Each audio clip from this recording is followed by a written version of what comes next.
Hi. All right. So this is the part two video for PS number two. Now, I showed you one way to do it, but here's another way you can do it with the coin toss.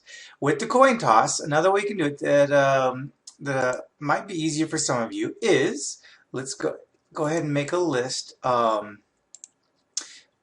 we got two coin flips.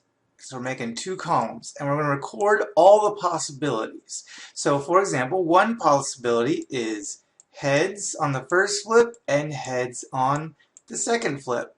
And the next possibility is tails on the first and tails on the second. And then another possibility, we're just going to record all the possibilities. Heads and then tails and then heads, and that's it. Now you can do this with any kind of probability at all, but if it's more than a couple sides, you can still do it, but it's gonna get more and more challenging. Alright, so right here we've got four possible combinations. So how many of those combinations give you exactly one tail? So this one has no tails, so cross that out. This one has two tails. We want one tail. This has one tail, and this has exactly one tail. All right, so similar to what you saw in the first part, for our probability, we got 1, 2, 3, 4 possible combinations, but only 2 meet the requirements of exactly one tail. 2 out of 4. We have to reduce that. That reduces into 1 over 2, and which will also equal, in percentage, 50%.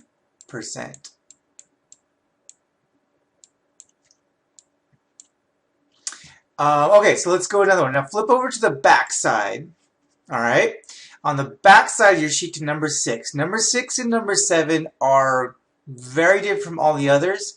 And what I taught you for all those other ones doesn't work. This is just a different kind of problem. I mean, it can work, but the math gets quite complex. So here's a way you can do this. You're still going to have to do some calculating, by hand, but it won't be as bad. So we're going to get really organized, and you're going to have to write. You just can't be lazy with it on this one. A sundae bar has 3 different kinds of ice cream: chocolate, vanilla, and strawberry. There's 2 different kinds of toppings, 2 different kinds of syrups. So how many different sundaes can you make if you can only pick one of each? So this one isn't picking one at random. This is how many total possibilities are there.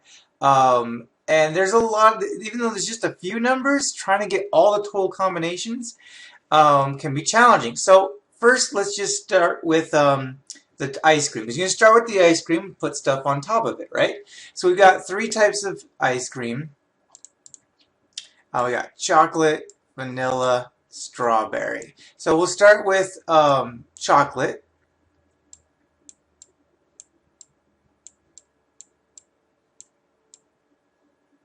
And we're going to do like trees, kind of like those factoring trees. So there's 2 different kinds of toppings, sprinkles and Oreos. So I'm going to do sprinkles here, Oreos here. And then on top of that, we got 2 different kinds of syrups, fudge and caramel. So we're going to do 2 more trees, because whatever we pick, sprinkles or Oreos, we then will pick either fudge or caramel.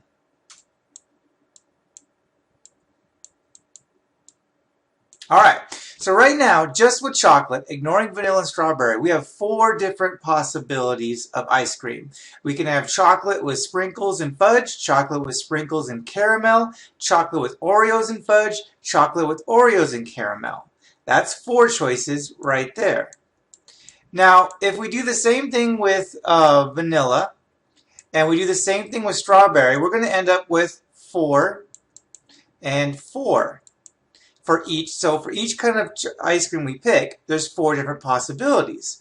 So if we add them all up, that means we have a total of 12 possible combinations.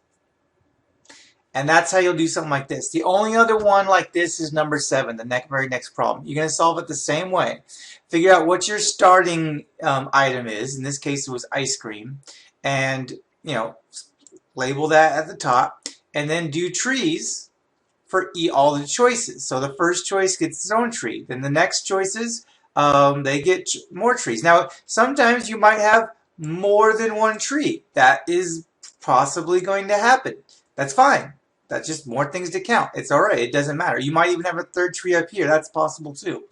Um, but you just got to make enough branches to solve the problem. If you have any questions, let me know in class. Thanks.